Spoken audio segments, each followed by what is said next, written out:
ভুয়ো ভোটারের আতুরগর্জনে পরিণত হয়েছে পশ্চিমবঙ্গ। বিধানসভা যত এগিয়ে আসছে ততই ভুয়ো ভোটার ধরা পড়ছে পশ্চিমবঙ্গ থেকে।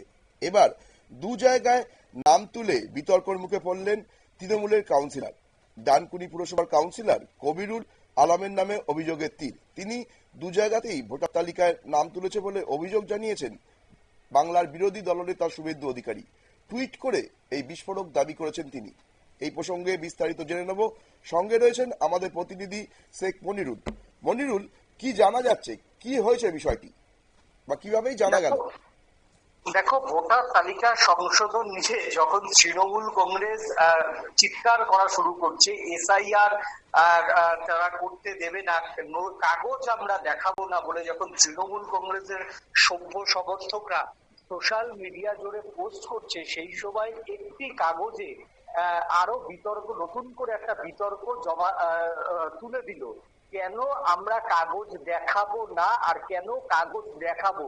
সত্যি যদি প্রত্যেকের যদি এইভাবে দু তিন জায়গায় পশ্চিমবঙ্গের ভোটার লিস্টের নাম থাকে, তাহলে যারা বলছেন কাগজ আমরা দেখাবো না, তাহলে সত্যি তারা কেন কাগজ দেখাবে?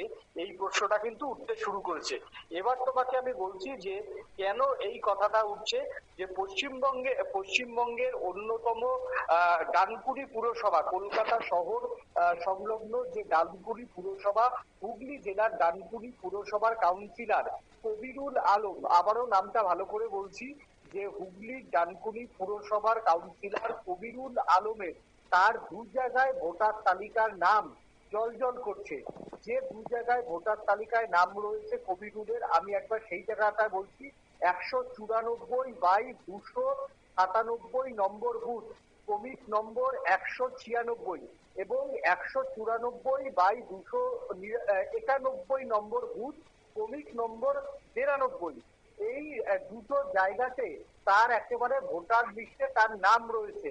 এখন প্রশ্ন হচ্ছে যে এক ব্যক্তি কিভাবে দু জায়গায় নাম তুলতে পারে?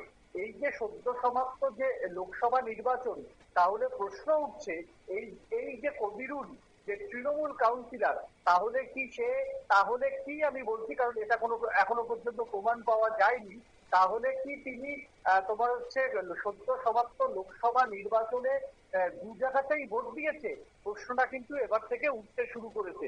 যদিও বিষয়টা নিয়ে ইতিমধ্যেই বাংলার বিরোধী দলনেতা একেবারে প্রমাণ আকারে তিনি টুইট করে এই ছবি তিনি প্রকাশ করেছেন, এবং তিনি অভিযোগ করেছেন যে তৃণমূল কংগ্রেসের আমলে এইভাবে সংখ্যালঘুদের দু জায়গায় তিন জায়গায় নাম তুলে মমতা ব্যানার্জি বিধানসভা নির্বাচনের বৈতরণী পার করার চেষ্টা করছে, এবং এসআইআর হলেই এই মুখোশধারী যারা দু জায়গায় তিন জায়গায় ভোটের নাম তুলে ভোটের নামে প্রহসন করে, তারা ধরা পড়ে যাবে। আর যারা ধরা পড়ে যাবে তারাই একমাত্র পশ্চিমবঙ্গে এখন চিৎকার শুরু করেছে যে আমরা কাগজ দেখাবো না। আর সত্যি যদি এটা হয়ে থাকে, তাহলে কিন্তু নির্বাচন কমিশনের বিষয়টা গুরুত্ব দিয়ে দেখা উচিত, এবং এই কবিরুলের নামে কিন্তু এবার নির্বাচন কমিশনের এফআইআর করা উচিত বলে কিন্তু মনে করছেন আইনজ্ঞরা। ধন্যবাদ মনিরুল। আমরা দেখতে পেলাম ডানকুনি পুরসভার তৃণমূল কাউন্সিলর কবিরুল আলম কিভাবে দু জায়গায় ভোটার তালিকায় নাম তুলেছে। এভাবেই কত মানুষের নাম যে পশ্চিমবঙ্গের ভোটার তালিকায় বিভিন্ন জায়গায় নথিভুক্ত আছে, সেটা নিয়েই প্রশ্ন তুলছেন বিরোধীরা। নজর রাখবো পরবর্তী খবরের দিকে। তার আগে নিয়ে নেব ছোট্ট একটা বিজ্ঞাপনের বিরতি।